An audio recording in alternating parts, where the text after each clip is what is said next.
was kind of a throwaway thing. I don't know how it didn't get picked up or made a bigger deal. I guess it doesn't matter as much now, but I did find it interesting that Kyle told Brock that this starting job is yours this season as long as we don't get Tom Brady.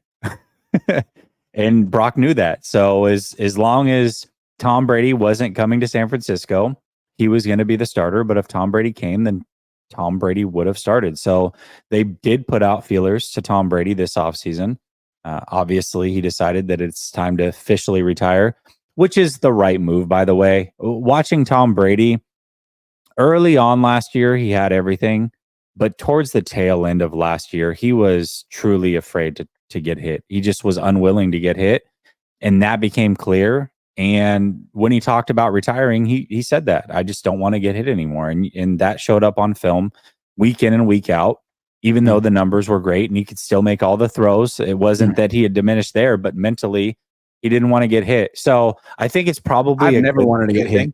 I just wanted to no, for sure. So but you didn't want to be a quarterback either. I don't want to get hit. Yeah.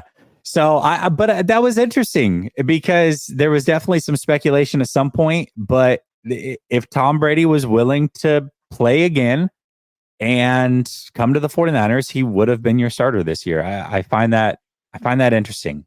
I find that very interesting. The Niners really need to hold on to Brock Purdy for a very long time because Kyle is clueless. I was just going to say, give Brock Purdy a lifetime contract, man. Because the idea of trying to find another quarterback, you didn't even find Brock. You stepped on Brock. Oh my God, what is that? Oh, it's our starting quarterback for the next 10 years. Sorry about that, little buddy. You're great. No, but we're going to push you with Sam Darnold. Hey, we're going to bring in Tom Brady 3 years too late. Kyle, God love you. I'm not any better. I was just going to say. It's tough. His evaluation of Tom Brady couldn't have been more wrong twice. When you should have brought him in and you had Jimmy Garoppolo here, you're like, we think Jimmy can be marginally better next year probably. So we're going to go with that. Brady's washed, immediately wins a Super Bowl. Yeah, right. Then Brady is actually washed as far as Tom Brady goes.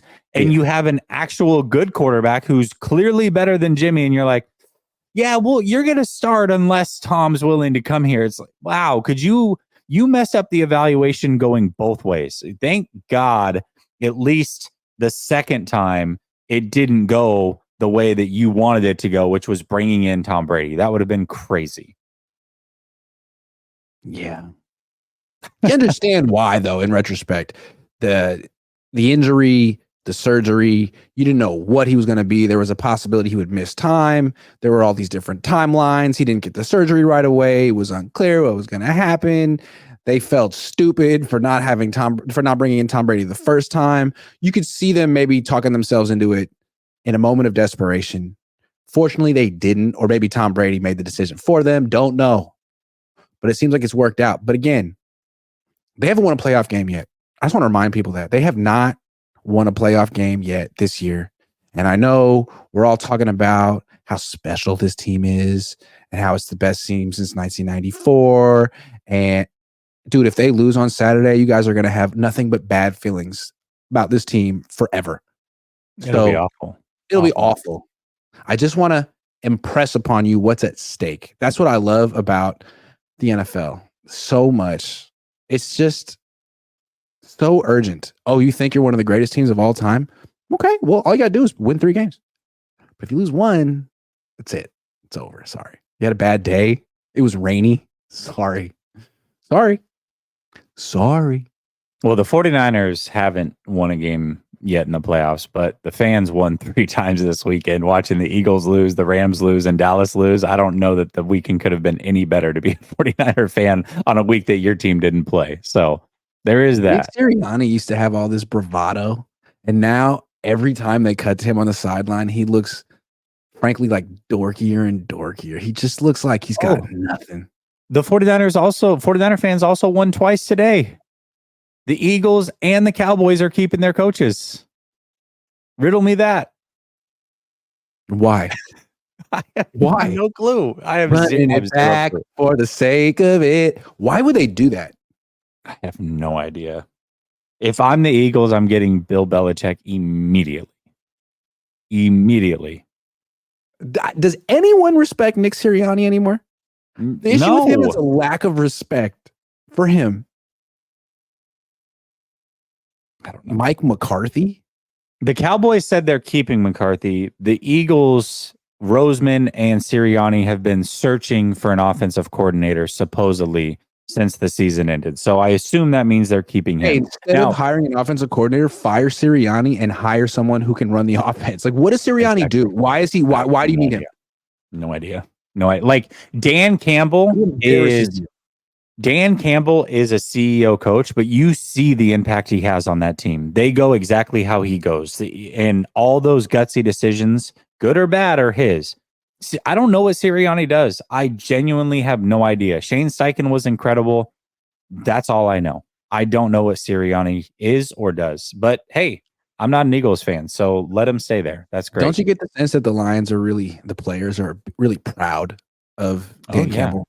Oh, yeah. He kind of sets the tone or the personality of the team. I don't get the feeling that the Eagles are proud of Nick Sirianni. I mean, I think they seem like they're kind of embarrassed by him. Kind of being, maybe I didn't need that. Maybe I could have taken that out. Just used embarrassed alone. Yeah, embarrassed like a middle school kid getting dropped off by their mom that wants to kiss him on the forehead in front of all their friends. That's how embarrassed they are of him. Yes, it's bad, dude. Like, you're not playing. You're not tough. What are you doing? Dan Campbell played. Dan Campbell's tough, dude. You? What are you mugging for the cameras for, man? Call a play. Oh, you don't do that at all. That's why you're mugging, because you don't actually do anything. It's you and Big Dom. You're little Dom. So bad. Well, all right. Joshua Bourne, good to see you guys again. Feel like we made Tom Brady more motivated when he was with Tampa.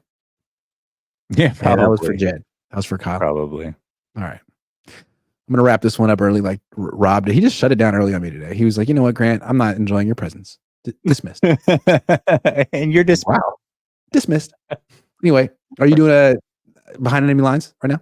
I am, yeah. 5 minutes. Come over to Last Second Sports Behind Enemy Lines. I've got a Packers content creator on. This should be really, really good. I'm looking forward to this. What's his name? Where's he from? Where's he from? You're gonna have to come over to the show. It's the teaser. I like that. Yeah, that was a trick question.